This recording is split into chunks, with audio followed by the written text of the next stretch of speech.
Gospođo Aleksandra, vi ste nama došli prije godinu dana. Sa kojim problemima? Problemima time da nisam mogla nositi, znala sam da imam apneju, a dobila sam taj, kako bi taj aparat, koji nisam mogla nositi. CPAP aparat? Da, i nisam mogla s tim funkcionirati.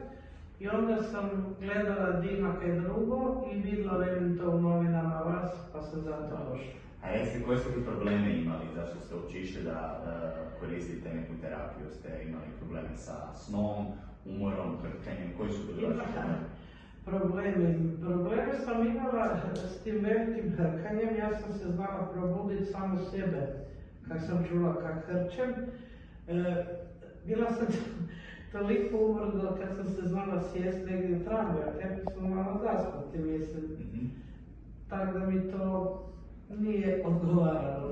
Umor sam tak drugo, ne znam, mislim drugo. Koliko je to dugo trajalo? Da je duže vrijeme trajalo ti vaši simptomi dok niste potražili pomoć? Duže vrijeme je trajalo dok nisam čitala negdje u novinama za tu apneju, ja to prije nisam ni znala, pa sam onda išla gore na Jordanovac, tam su to. Dobro, i oni su vam dijagnosticirali, znači teški oblik apnije i ordinirali vam terapiju CPAP, koju vi generalno ste koristili? Jako malo, jer nisam mogla koristiti. Dobro. Ono što smo mi radili, posnimali smo vas kako spavate u tom dijagnostičkom poslu koji se zove somnoskopija. Vidjeli smo da je problem kod vas najveći izražen na bazi jezika, da vam jezik zapada do straga i na neki način vam blokira to disanje i ordinirali smo vam terapiju zubne udlave Sonament. I sad je već prošlo godinu dana kako vi imate tu terapiju, kako je podnosite? Ja je podnosim jako dobro.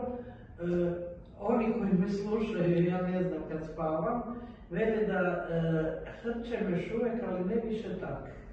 Ne gušim se, ja sam se prije gušila da sad ko normalno čovjek znam malo hrkat, ali ni slučajno ako prije. Imate umor i da li se bolje osjećate u tom? Ja se bolje osjećam u svakom slučaju, više baš tak ne spavam, čim se sedne, mislim to je bilo grozno. Da, hvala vam.